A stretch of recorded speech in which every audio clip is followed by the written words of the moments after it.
Just rice and eggs. No one knows this delicious recipe. In the pan with olive oil, pour rice. Season with salt. Pour water. Simmer for 15 minutes.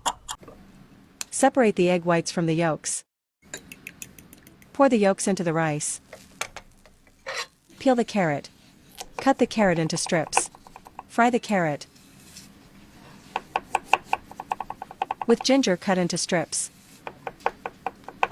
Sliced mushrooms and green onions. Add Chinese cabbage cut into strips. Pour soy sauce. Season with cayenne pepper powder. Pour the egg whites and mix.